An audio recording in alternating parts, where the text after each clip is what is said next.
আমার কাছে সংসারের কাজ মানে শুধু দায়িত্ব না, এটা ভালোবাসা, গাছের যত্ন, ঘরের যত্ন, রান্নার প্রস্তুতি, সব মিলিয়েই আমার ছোট্ট সুখের জগৎ।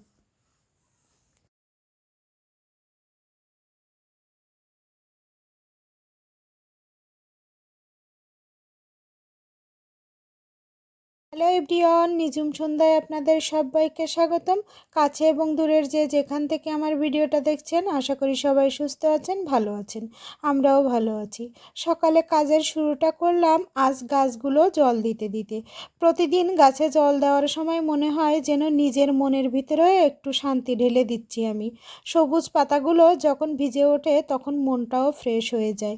তারপর রান্নাঘরে এসে দেখি কিছু থালা বাসন আর রাইস কুকারের বাটি জমে আছে। ভাবলাম রান্নার শুরুর আগে এগুলো গুছিয়ে ফেলি, তাই হাত লাগিয়ে দিলাম পরিষ্কারের কাজে। একে একে সব সুন্দরভাবে ধুয়ে জায়গা মতো জায়গায় রাখার চেষ্টা করলাম। আমার কাছে সংসার মানে শুধু দায়িত্ব না, এটা ভালোবাসা, গাছের যত্ন, ঘরের কাজ, রান্নার প্রস্তুতি, সব মিলিয়ে আমার ছোট্ট সুখের সংসার। এভাবেই প্রতিদিনের ছোট্ট ছোট্ট কাজগুলোতেই খুঁজে পাই শান্তি আর তৃপ্তি। পাখির মিষ্টি ডাক, হালকা ঠান্ডা ঠান্ডা বাতাস আর চারপাশে সবুজে ভরা পরিবেশ, সব মিলিয়ে সকালটা হয়ে উঠল একদম প্রশান্তিময় একটি সকাল।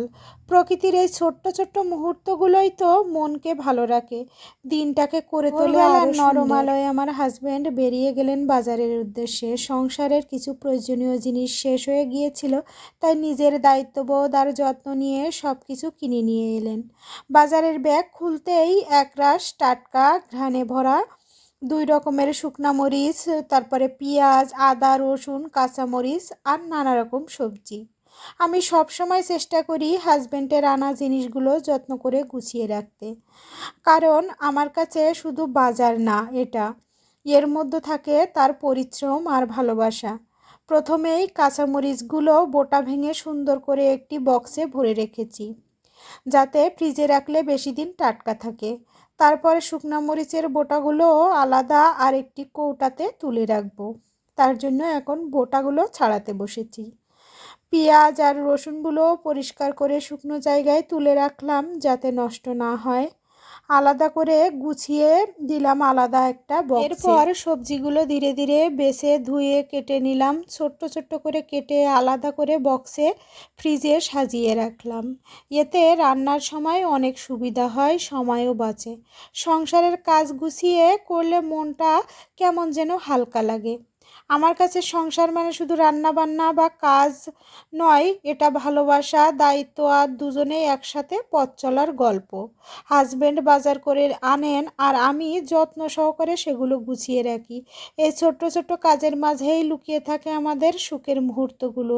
এভাবেই প্রতিদিন সাধারণ কাজগুলো অসাধারণ হয়ে ওঠে যখন সেখানে থাকে ভালোবাসা আর আন্তরিকতা, সেখানে এমনি শান্তি বজায় থাকে। আজকে আমার হাজবেন্ড বাজার থেকে নিয়ে এসেছেন একদম মুসমুসে শুকনা মরিচ। মরিচগুলো দেখে ভাবলাম দুপুরে রান্না শুরু করার আগেই যদি এগুলো গুঁড়ো করে রেখে দিই তাহলে পরে তাড়াহুড়ো করতে হবে না। তাই সুন্দর করে মরিচগুলো ব্লেন্ডারে দিয়ে গুঁড়ো করে কৌটায় ভরে রাখলাম। সেই টাটকা মরিচের ঘ্রাণে যেন পুরো রান্নাঘর ভরে গেল। এভাবে ছোট্ট ছোট্ট প্রস্তুতিই আমার রান্নাঘরকে করে তোলে আরও সহজ, আরও গোছানো। সংসারের কাজ মানেই শুধু পরিশ্রম নয়, একটু পরিকল্পনা আর ভালোবাসা মেশানো যত্নও বটে। আজকের এই ছোট্ট কাজটা হয়তো খুব সাধারণ, কিন্তু আমার কাছে এটা একটা প্রশান্তির মুহূর্ত।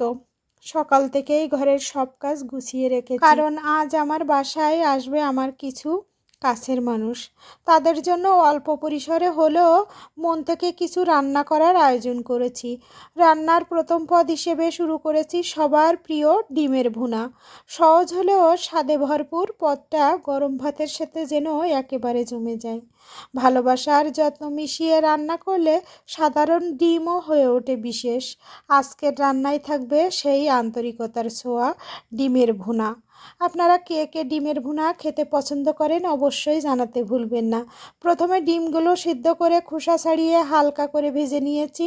কড়াইতে তেল গরম করে পেঁয়াজ কুচি বাদামি করে একটু ভেজে তার ভিতরে আদা বাটা রসুন বাটা দিয়ে সুন্দরভাবে কষিয়েছি। টমেটো, হলুদ, মরিচ, জিরা, লবণ সব কিছু দিয়েছি। মশলা ভালোভাবে কষিয়ে যতক্ষণ পর্যন্ত তেল না ছেড়েছে ততক্ষণ পর্যন্ত আমি কষিয়েছি মশলাটা।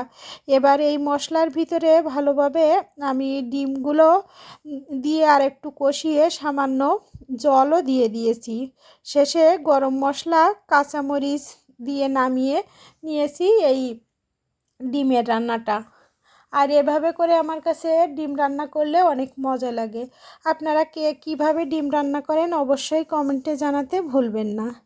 ডিমের ভুনা রান্না শেষ করেই শুরু করলাম আজকের বিশেষ আয়োজন, ঘরোয়া স্টাইলে মজাদার বিরিয়ানি।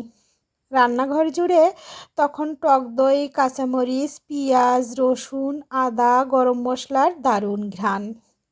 প্রথমেই মাংসগুলো টক দই, কাঁচামরিচ, পেঁয়াজ, রসুন, আদা, লবণ দিয়ে সুন্দরভাবে মাখিয়ে আধা ঘন্টা রেখে দিলাম। তো এখন আমি প্রাণের বিরিয়ানি মশলাটা ব্যবহার করছি। আর একটু কালারের জন্য আমি এখানে একটু শুকনো মরিচের গুঁড়াটাও ব্যবহার করলাম। তো সব কিছু আমি এখন একসাথে সুন্দরভাবে মাখিয়ে নেব, যাতে মাংসের ভিতরে মশলাগুলো খুব সুন্দরভাবে ঢুকে যায়। প্রথমেই মাংসগুলো টক দই এবং পেঁয়াজ, কাঁচামরিচ সব কিছুই আমি দিয়ে সুন্দরভাবে এভাবে মাখিয়ে আধা ঘন্টার জন্য রেখে দেব। মাখাতে মাখাতে আমার হঠাৎ মনে পড়লো পেঁয়াজের বেরেস্তা তো এখনও তৈরি করা হয়নি। তো আমি চলে এসেছি পেঁয়াজের বেরেস্তা তৈরি করার জন্য। আর এখানে পেঁয়াজগুলো আমি খুব সুন্দরভাবে কেটে নিয়েছি। তারপরে চলে এলাম পেঁয়াজের বেরেস্তা বানাতে। পরিমাণ মতো পেঁয়াজ কুচি কুচি করে ধীরে ধীরে ভেজে তুলে নিলাম। সোনালি রং হওয়া পর্যন্ত অপেক্ষা করলাম। এই বেরেস্তার গন্ধেই তো বিরিয়ানির অর্ধেক জাদু লুকিয়ে থাকে। আমার বেরেস্তাগুলো এখানে ভাজা হয়ে গেছে। আমি এখন চুলাটা অফ করে বেরেস্তাগুলো যাতে না পুড়ে যায় সেদিকে খেয়াল রেখে আমি উঠিয়ে নিচ্ছি আলাদা একটা বাটিতে। বেরেস্তাগুলো কিন্তু এভাবেই ভাজতে হবে, একটু বেশিক্ষণ রেখে দিলে কিন্তু পুড়ে যাওয়ার সম্ভাবনা থাকে তেলের ভিতরে। তো আমি উঠিয়ে নিয়েছি। বেরেস্তাগুলো কত সুন্দর কালার এসেছে দেখেন। এরপর শুরু করলাম মাংস কষানো। ধীরে ধীরে মশলার সাথে মাংসগুলো কষিয়ে নিলাম যতক্ষণ না পর্যন্ত তেল উপরে ভেসে ওঠে। রান্না করা কষানো মাংসের ঘ্রাণে তখনও পুরো রান্নাঘর ভরে গেছে। অন্যদিকে চালগুলো বেছে পরিষ্কার করে হালকা ধুয়েও নিয়েছি। চালগুলো আমি জল ঝরাতে দিয়ে রেখেছি। আর এদিকে আমি মাংসটা কিন্তু খুব সুন্দরভাবে কষিয়ে নেওয়ার চেষ্টা করব। মাংস থেকে যতক্ষণ না পর্যন্ত তেল ছেড়ে দেবে ততক্ষণ মাংসটা কষাতে হবে। আর এই অল্প একটু শুকনো মরিচের গুঁড়া দেওয়াতে কিন্তু বিরিয়ানির কালারটা অনেক সুন্দর আসবে। আমি এভাবে করে রান্না করি। আপনারা কে কীভাবে রান্না করেন তা তো আমার জানা নেই। তো আমি যেভাবে পারি সেভাবেই রান্না করার চেষ্টা করি। তো মাংসের পিসগুলো একটু বড় বড় রেখেছি যাতে ভেঙে না যায় তার জন্য। যেহেতু এটা ব্রয়লার মুরগি তার জন্য অনেকটা নরম হয়। এবার আমি চলে এসেছি চাউলগুলো ভাজার জন্য। তো কড়াইতে আমি পরিমাণ মতো সাদা তেল দিয়ে দিয়েছি। আর এখানে গোটা গরম মশলাটা একটু ফোড়ন দিয়ে নিয়েছি যাতে ঘ্রাণটা সুন্দর আসে। আর এখানে আমি চাউলগুলো লাল লাল করে একটু ভেজে নেব। লাল লাল করে ভাজলে বিরিয়ানির কালারটা কিন্তু খুব সুন্দর আসে, একটু বাদামি কালার আসে। এই কালারটা আমার পছন্দ, তাই আমি এই কালারের করার চেষ্টা করি। আপনারা যাদের সাদা পছন্দ তারা একটু চাউলটা কম ভাজলেও হয়, কিন্তু চাউলটা বেশি ভাজলে কিন্তু পারফেক্ট একটা বিরিয়ানির স্বাদ আসে। তার জন্য আমি এখানে একটু পরিমাণ দুধও দিয়েছি। আর চাউলটা কিন্তু আমার কড়া করে ভাজা হয়ে গেছে। আমি কিছুটা পরিমাণ দুধ দিয়ে নিলাম। কিছুটা পরিমাণ জলও দিয়ে দেব চাউলটার ভিতরে, গরম জল। আর এখানে কিছুটা পরিমাণ কিশমিশ। তো কিশমিশটা অপশনাল, আপনারা দিতেও পারেন না দিতেও পারেন, আমার কাছে ভালো লাগে তাই আমি দিয়েছি। আর এবার কিছুটা পরিমাণ গরম জল দিয়ে আমি ঢাকা দিয়ে রাখবো ভাতটা আমার ফুটে ওঠা পর্যন্ত। এরপর পরিমাণ মতো গরম জল দিয়ে ফুটতে দিলাম। ভাত যখন ফুটে উঠলো তখন তার মধ্যে দিয়ে দিলাম একটুখানি লবণ আর একটুখানি বিরিয়ানি এসেন্স, যাতে সুন্দর একটা ঘ্রাণ আসে। তার জন্য আমি এই এসেন্সটাই এই প্রথমবার ব্যবহার করছি, আগে কখনো আমি এই এসেন্সটা দিয়ে ব্যবহার করিনি। তো এখানে চাউলের গন্ধটা আমার কাছে অত ভালো মনে হচ্ছে না আজকের চাউলটা, তার জন্য এসেন্সটা আমি ব্যবহার করেছি। আর ভাতগুলো ফুটে উঠলো, তখন তার মধ্যে দিয়ে দিলাম আগের থেকে রান্না করা মাংস। সব কিছুই সুন্দরভাবে একসাথে নেড়ে চেড়ে এবার ঢাকা দিয়ে দেব, যেন ভাত আর মাংস একসাথে দমে গিয়ে এক অপূর্ব স্বাদের সৃষ্টি হয়। তার জন্য তো আমি এখানে দমে বসিয়ে দিয়েছি মাংস এবং ভাতটা। মাঝে মাঝে একটু নেড়ে চেড়ে দেখে নেব আসলে নিচে যদি লেগে যায় তার জন্য। আর আমার কাছে এই বড় রাইস কুকারের পাতিলটা ছাড়া আর কোনো বড় পাতিল নেই, তার জন্য আমি এটাতেই বসিয়েছি। আর এই রাইস কুকারটা মূলত নষ্ট হয়ে গিয়েছিল, ওই জন্য এটাতেই আমি ব্যবহার করি বিরিয়ানি রান্নার জন্য। আর এখানে আমি কিছুটা পরিমাণ কেওড়া জল দিয়ে দিলাম ঘ্রাণের জন্য এবং একটুখানি গোলাপ জল দিয়ে দিলাম। গোলাপ জল কেওড়া জলটা দিলে একেবারে সুন্দর একটা ঘ্রাণ আসে, তার জন্য আমি একটু আজকে ব্যবহার করেছি। আমি কখনো এভাবে ব্যবহার করিনি গোলাপ জল কেওড়া জল, তো আজকে ভাবলাম যে আজকে একটু দিই, তাহলে চাউলটার যদি ঘ্রাণ থাকে না তাহলে এগুলোর প্রয়োজন হয় না। আজকের চাউলটা অতটা বেশি ঘ্রাণ আমার কাছে মনে হচ্ছে না। শেষ পর্যায়ে উপর থেকে ছড়িয়ে দিলাম সোনালি রঙের ব্রেস্তা। আর এই ব্রেস্তাটা দেওয়ার কারণে কিন্তু বিরিয়ানিটার সেন্ট একেবারে অন্যরকম হয়ে যায়। যেহেতু বিরিয়ানিতে একটু দুধের ব্যবহার আছে, তো এটা দিলে একটু স্বাদও বাড়িয়ে দেবে, তাই হালকা গরম দুধও কিন্তু প্রথমে দিয়েছিলাম। ঢাকনা খুলতেই যে ঘ্রাণ বের হলো, তাতে মনে হলো এক হাঁড়ি বিরিয়ানিতে যেন ভালোবাসা আর যত্ন মিশে আছে। এভাবেই তৈরি হলো আমার ঘরোয়া মশলায় সুগন্ধি নরম আর ঝুরঝুরে বিরিয়ানি, যার প্রতিটি দানায় লুকিয়ে আছে পরিশ্রম আর মমতার ছোঁয়া। আজকের মেনুতে ছিল বিরিয়ানি, সুরভিত রস, কিন্তু কিছুটা দেশি মোরগের মাংসও ছিল, যা আলাদা রান্না করলাম। দেশি মোরগের মাংসটি ধীরে ধীরে আমি কষিয়ে নিলাম সব মশলার সাথে। তো এখানে আমি একটু রসুনও দিয়েছি। আস্ত রসুন খেতে আমাদের অনেকেই পছন্দ করে, যেমন আমিও পছন্দ করি। তো এর ভিতরে প্রথমে তেল দিয়ে তারপরে মশলাপাতি সব কিছু দিয়ে রেগুলার যেভাবে মাংসটা মূলত রান্না হয় আমার মতো, হয়তো বা অনেকেই আমার মতো রান্না করে থাকেন। মাংস রান্নার রেসিপিটা তো সবাইকে বলা লাগে না, টুকটাক সবাই পারেন। তো আমি আমার মতো করে রান্না করার চেষ্টা করি। তো সব মশলাপাতি সব কিছু কষিয়ে আমি মাংসটা দিয়ে দিয়েছি, আর এই মাংসটা তেল ছাড়া পর্যন্ত অপেক্ষা করব। দেখেন এখানে কিন্তু মাংসটা প্রায় কষানো হয়ে গেছে। তো আমি একটু দেখছিলাম যে রসুনটা সিদ্ধ হয়েছে কিনা। তো এ পর্যায়ে একটু পরিমাণ গরম জল দিয়ে দিয়েছি, যাতে মাংসটা খুব সুন্দরভাবে সিদ্ধ হয়। দেশি মোরগের মাংস অল্প পরিমাণে ছিল, তাই আলাদা করে সাদা ভাতে খাওয়ার জন্য রান্না করলাম। দেশি মোরগের মাংসটি ধীরে ধীরে সেদ্ধ হতে লাগলো। মশলা দিয়ে রান্না করছি যাতে এর পুরোপুরি স্বাদ বের হয়। মাংসের সাথে সাদা ভাত একেবারে উপভোগ্য মিল দিবে। প্লেট সাজিয়ে এভাবে একসাথে দেশি মোরগ কিংবা পোলাও কিংবা সাদা ভাত এর সাথে কিন্তু অনেক ভালো লাগে খেতে। আপনাদের কার কার পছন্দ দেশি মোরগের মাংস অবশ্যই জানাতে পারেন। আর লাস্টে এই যে আমার ভাজা জিরা গুঁড়া এবং ভাজা গরম মশলার গুঁড়া ছড়িয়ে একটুখানি ঢাকা দিয়ে নামিয়ে নেব। সব রান্না প্রায় শেষ, তবুও একটা বিশেষ পদ বাকি ছিল, প্রিয় মানুষের আবদার করা কই মাছের ভাপা। সকালে হাজবেন্ড বাজার থেকে বড় বড় টাটকা কই মাছ এনে বলেছিলেন, আজ একটু ভাপা করে দিও তো।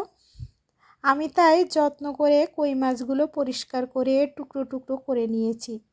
তারপর ভালোবাসা মিশিয়ে মাখালাম কই মাছগুলো একটু লবণ আর হলুদ, কাঁচা পেঁয়াজ, কাঁচামরিচ, রসুন বাটা, শুকনো মরিচের গুঁড়া, লবণ, হলুদ আর সামান্য কাঁচা সরিষার তেল, এগুলো দিয়েই মাছটা এখন আমি খুব সুন্দরভাবে মাখিয়ে নেব, যাতে মশলাটা মাছের ভিতরে খুব সুন্দরভাবে ঢুকে যায়।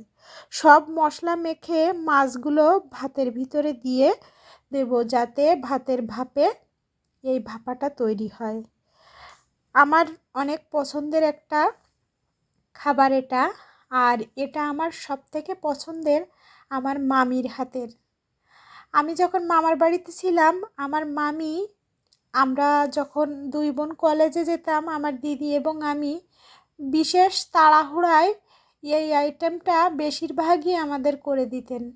তো আমি এখনও কই মাছ ভাপা করতে গেলে আমার মামির কথা অনেক মনে পড়ে। আমার মামি ভালো আছেন, ঈশ্বরের কাছে প্রার্থনা করি ঈশ্বর ওনাকে সুস্থ রাখুন, ভালো রাখুন। তো এখনও কিছু কিছু আইটেম আমার মামির হাতের বেশ স্পেশাল, আমার কাছে এখনও মনে পড়ে, তো ভালোই লাগে। আর কই মাছ ভাপাটা এখন আমি করলেও সেই স্বাদটাই বারবার ঘুরে ফিরে আমার চোখের সামনে ভাসে, মুখে এখনও লেগে আছে। তো আপনারা কে কে কই মাছ ভাপা খেতে পছন্দ করেন অবশ্যই কমেন্টে জানাতে ভুলবেন না। তো সব মশলা মাখিয়ে আমি ভাতের ভাপে ধীরে ধীরে মাছটা হওয়ার জন্য বসিয়ে দিলাম। নরম ঝাল ঝাল আর সুস্বাদু ঘ্রাণ ভরা এই কই মাছের ভাপাটা হতে আমার বেশি সময় লাগবে না। কিছুক্ষণের ভিতরে দেখেন আমার ভাপাটা হয়ে গেছে। ভাতের গরমে এমন সুন্দরভাবে ভাপা হওয়া কই মাছ সত্যি আলাদা একটা স্বাদ দেয়। আপনারাও চাইলে খুব সহজে এভাবে ভাতের সাথে কই মাছের ভাপা করে নিতে পারেন। ভালোবাসা আর যত্ন থাকলে রান্নার স্বাদ এমনিতেই দ্বিগুণ হয়ে যায়। একে একে সব রান্না শেষ করে যখন সব কিছু সুন্দর করে ডাইনিংয়ে সাজিয়ে রাখলাম, তখন মনে হচ্ছিল যেন ভালোবাসা দিয়ে সাজানো ছোট্ট একটি উৎসব। রান্নাঘরের ব্যস্ততা শেষ করে এখন শুধু একসাথে বসে খাওয়ার পালা। আজকের অতিথি হিসাবে আমাদের মাঝে খুব আপনজন ছিল বৃষ্টি বোন, দাদা এবং স্নেহের মাসিমা আর আমাদের ঘরের ছোট্ট বাবুসোনা। তাদের উপস্থিতিতে ঘরটা যেন আরও আলোয় ভরে উঠেছিল। সবাই মিলে গল্প করতে করতে হাসি আড্ডার মাঝে খাবারের স্বাদ যেন আরও বেড়ে গেল। আরও মুখে তৃপ্তির হাসি, প্রশংসা, খুবই মজা হয়েছে, এই কথাগুলো যেন দিনের সব ক্লান্তি দূর করে দিল। রান্না শুধু পেট ভরানোর জন্য নয়, রান্না মানে ভালোবাসার ভাগ করে নেওয়া, রান্না মানে একসাথে বসে সম্পর্কগুলো আরও গভীর করা। ভিডিওটি আর কন্টিনিউ করছি না, সবাই সুস্থ থাকবেন, ভালো থাকবেন, ধন্যবাদ সবাইকে।